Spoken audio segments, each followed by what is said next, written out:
Now let's discuss guys about the difference between chief and king. So chiefs and king in the south. So now let's discuss about the difference between the chief and the king. So now let's discuss about the difference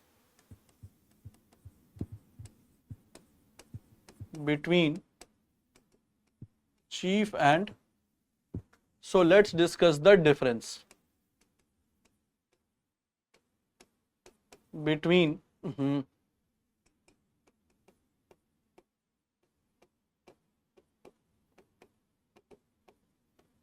cheap and king.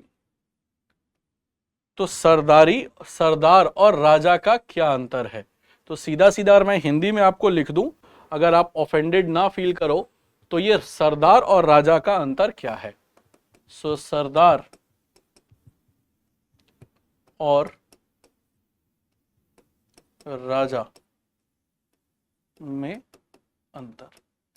If you don't feel offended, let's write this thing in Hindi as well.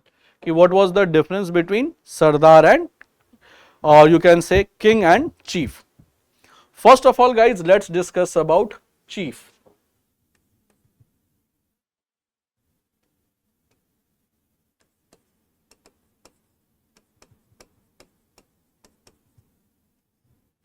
Then let's discuss about king.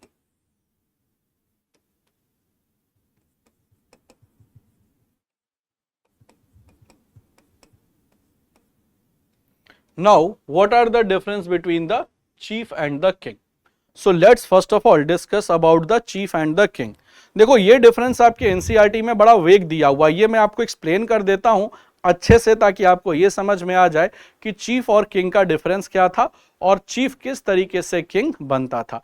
King बनने के लिए सबसे important है कि भाई आपका empire जो हो, आपका एरिया हो, वो प्रोग्रेसिव हो और स्टेबल हो, तो आप चीफ से धीरे धीरे किंग बन जाओगे।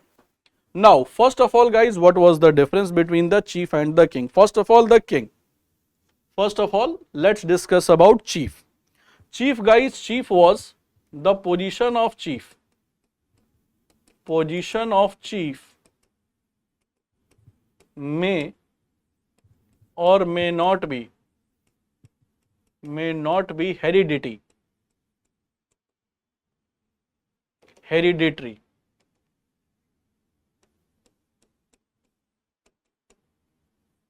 So the position of the chief may or may not be hereditary, and chief used to be the leader of a group, and chief used to be leader of the group, and chief used to be the leader of the group. तो chief जो होता था दोस्तों, वो group का leader होता था, and the post may or may not be hereditary.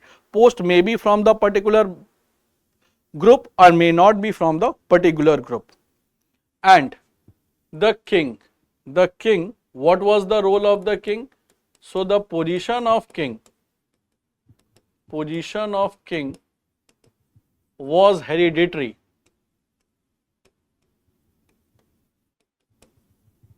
The position of the king was hereditary and was the ruler of a particular area, and was the ruler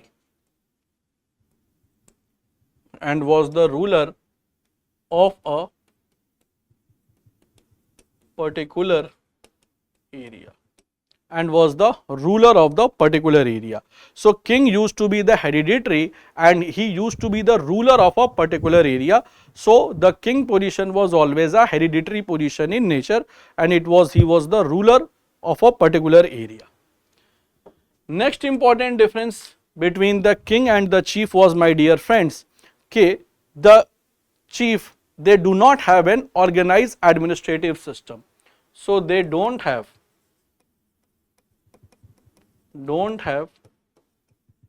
organized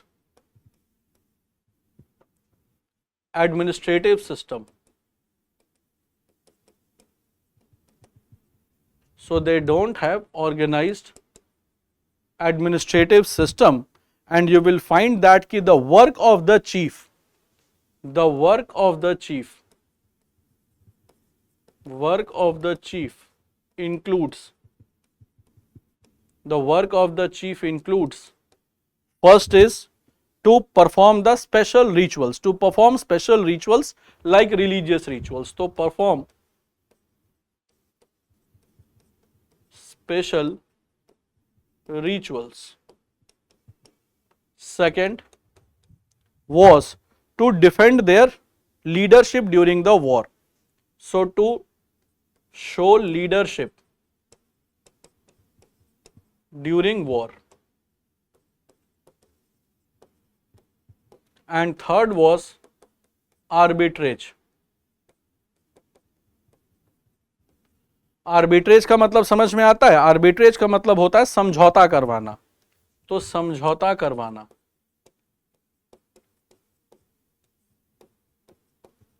पता चला कि दो party झगड़ गया आपस में, दो लोगों में आर्बिट्रेज ऑफ डिस्प्यूट, दो पार्टी आपस में झगड़ गया, तो अब दोनों के बीच में समझौता कराना कि भाई तुम्हारा भी नुकसान ना हो, दूसरे का भी नुकसान ना हो.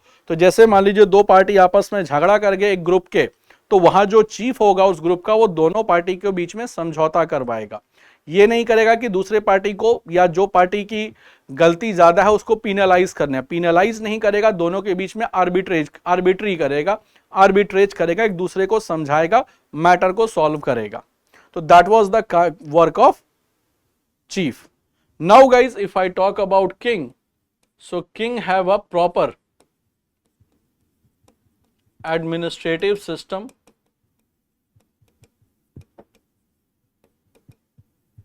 and has army to maintain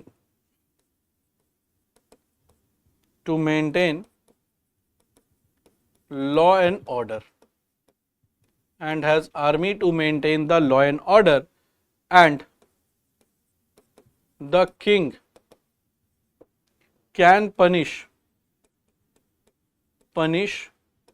the culprit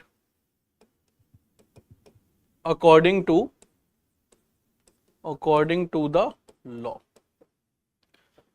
अब जो किंग होगा उसके पास प्रॉपर एक एडमिनिस्ट्रेटिव सिस्टम होगा, एक प्रॉपर कोड ऑफ कंडक्ट होगा, उसके पास आर्मी होगी to maintain the law and order. इनके पास आर्मी क्यों थी? For war purpose. तो जो किंग, जो लीडर के पास आर्मी होती थी, that was during for the war purpose, कि अगर मान लेते हैं कि किसी लीडर पर किसी दूसरे लीडर ने अटैक कर दिया तो वो आर्मी उनको डिफेंड करेगी. तो उसको लीडरशिप भी दिखानी होती थी कि लड़ाई जब भी होगा तो उसमें जो चीफ होगा वो पार्टिसिपेट करेगा. लीडरशिप ड्यूरिंग द वॉर का मतलब ये है दोस्त कि जब भी लड़ाई होगी, मान लो दो ग्रुप्स में झगड़ा झंझट हो गया, दो लीडर्स में युद्ध हो गया, तो उसमें दोनों लीडर्स या दोनों चीफ्स पार्टिसिपेट करेंगे. किंग का कोई जरूरी नहीं था कि king used to participate in the war. It was not necessary always for the king to go and participate in the war. If the war is of a big character, तब उसमें king जाएगा, छोटी मोटी लड़ाई में king नहीं जाता था. इसीलिए दोस्तों आप अशोक को देखोगे, Ashok never used to interfere in every type of war associated with the Mauryans. He used to involve himself in a big war situation. Like in Kalinga war, Ashok was personally present. But Ashok was not present in every war which was fought for the expansion of the Mauryans. So their military commanders used to take the army to the different region for the winning purpose. But once it comes that the opponent or the opposition is very powerful, then the king used to come. King को हमेशा उस समय लाया जाता था जब जो enemy है वो बहुत पावरफुल है या फिर वॉर बहुत कठिन होने वाला है. हर लड़ाई में बादशाह पार्टिसिपेट या हर लड़ाई में किंग पार्टिसिपेट नहीं करता था. But the chief will participate in every war, will lead the army. But it was not necessary for the king. He used to participate in a bigger war situation. I hope it is clear. Then here the work of the chief was the arbitrage. Here the work of the chief was arbitrage. यहां पर जो chief का काम था वो लड़ाई सुलझाना था कि दो आदमी आपस में झगड़ा लड़ाई कर लिया तो चलो हम लोग बीच करके उसके सुलझाते हैं. जैसे मान लीजिए घर में आप और आपका छोटा भाई या छोटी बहन झगड़ा कर लिए तो आपकी मम्मी क्या करती हैं, दोनों को बिठा के समझाती हैं। लेकिन that was not in the concern of king. If the person is a king, he will work according to the law and will punish the culprit. अगर वो पर्सन किंग होगा, so he will not go for arbitrage, he will punish the culprit. अगर वो person जो है वो king है, तो वो ये देखेगा कि भाई इसमें से दोषी कौन है, दोषी है उसको सजा दो और जो निर्दोष है उसको माफ करो। So here the king can punish the culprit. So the king has power to punish the culprit. तो किंग के पास पावर थी कि वो कल्प्रिट को पनिश करेगा। And it was not necessary for the king that he should always participate in the war. So when the situation is typical, situation is tough, then the king used to go and participate. Other than this, my dear friends, कि chief was responsible for the protection and fulfillment of responsible for the protection of their subjects only. So chief was only responsible for protection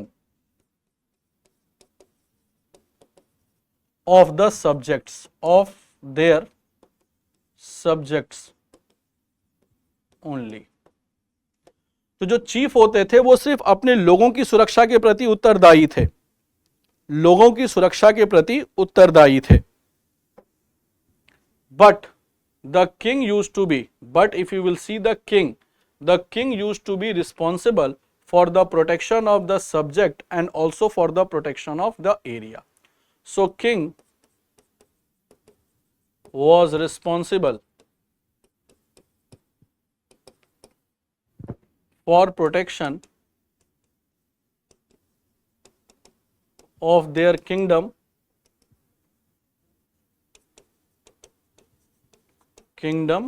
and area, kingdom and people. तो जनता और राज्य दोनों की सुरक्षा के लिए जिम्मेवार थे।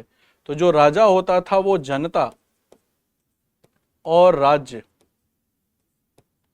दोनों की सुरक्षा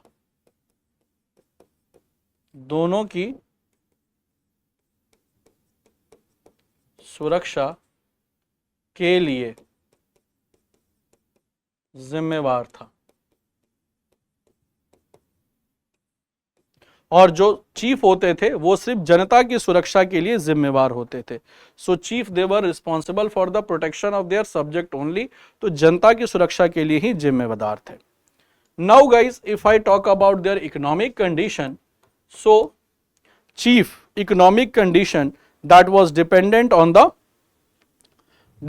on the subordinate. So chief used to receive gift, chief used to receive gift from their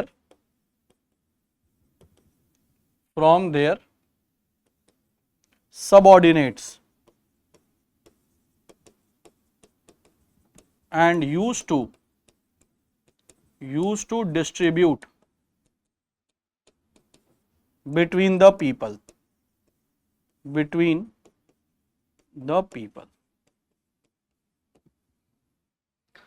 जो चीफ होता था फ्रेंड्स, उसके पास जो सोर्स ऑफ इनकम थी, that he use to take the gift from the subordinates. जो उसके राज्य में नीचे के लोग थे, यानी जो भी उसके नीचे के लोग थे, यानी जो भी उसके अंडर वर्क करते थे, तो उनसे चीफ गिफ्ट्स लेता था।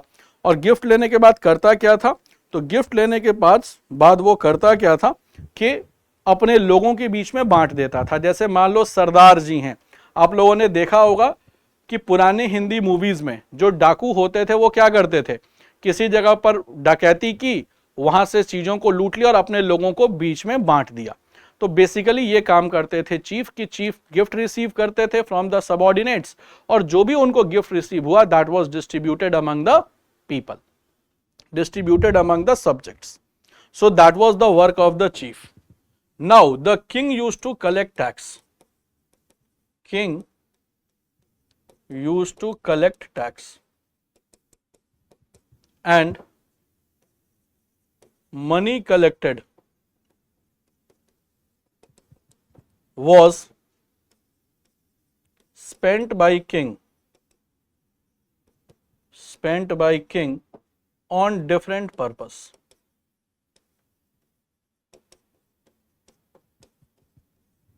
Including